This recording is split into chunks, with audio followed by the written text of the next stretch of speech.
اعوذ باللہ من الشیطان الرجیم بسم اللہ الرحمن الرحیم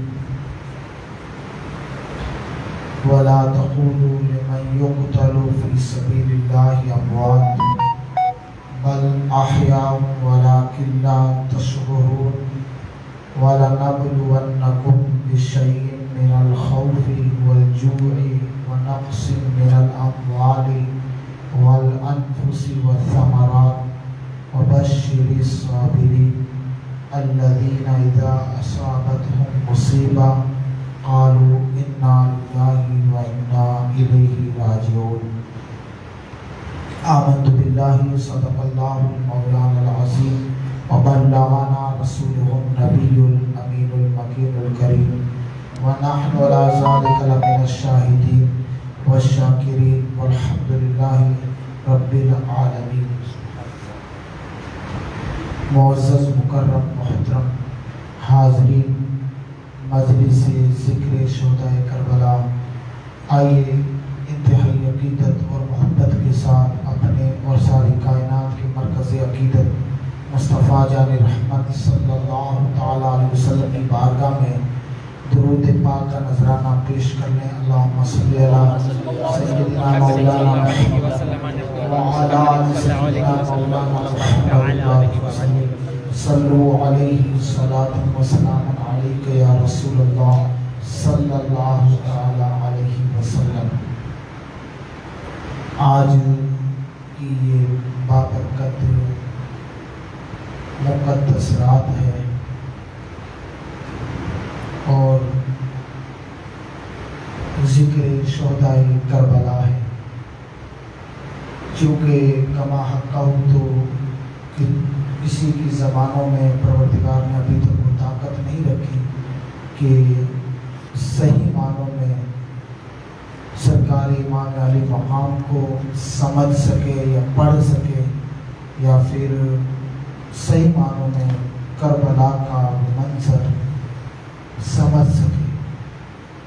صحیح معنوں میں اور حقیقت میں سرکار امام زین العابدین رضی اللہ تعالیٰ عنہ نے کربلا کو سمجھا تھا. پھر جیسے ہی مدینہ المنورہ جب یہ قافلہ پہنچا تھا وہاں سے لے کر کے امام زین العابدین کے وصال تک کبھی آپ کی آنکھوں سے آنسو کبھی رکے نہیں تھے. تو جنہوں نے کربلا کو سمجھا اور جنہوں نے وہ منظر دیکھا تھا تو اللہ پر روئے زمین پر کبھی سورج نے بھی وہ منظر نہیں دیکھا، آسمان نے بھی وہ منظر نہیں دیکھا تھا جو ایک بیابان کے اندر جنگلات کے اندر رسول کے شہزادوں کو اتنا بے دردی کے ساتھ شہید کیا ہے. ہم تو ابھی تک سوچنے پر مجبور ہیں کہ اس وقت تو آسمان نے بھی اپنا منہ چھپا لیا تھا، سورج بھی وہ کالا ہو چکا تھا، پر وہ کتنے بدبخت لوگ تھے جن کے دل اتنے کالے ہو چکے تھے کہ انہیں اتنی بھی تمیز نہیں تھی کہ وہ حسین جنہیں مصطفیٰ چوما کرتے تھے، وہ حسین اگر پیٹھ پہ بیٹھ جائے تو رسول اللہ سجدے کو لمبا کر دے، وہ حسین اگر آ کر کے گر جائے تو مصطفیٰ خطبے کو چھوڑ دیا کرتے تھے. اللہ اکبر. آج وہ حسین ایک بیابان کے اندر بھوک اور پیاس کی شدت کو بھی برداشت کر رہے ہیں اور ظالموں کے ظلم کو بھی برداشت کر رہے ہیں. اور بڑے ادب اور احترام کے ساتھ تمام شہداء کربلا کی بارگاہ میں خراج عقیدت پیش کرنا ہے. اللہ رب العزت نے قرآن مقدس میں ارشاد فرمایا جو میری راہ میں شہید کیے گئے یا میری راہ میں جو مارے گئے یا جو میری راہ میں میرے راستے میں جو قتل ہوئے، اللہ نے فرمایا تم انہیں مردہ مت کہو بل احیاء عند ربہم.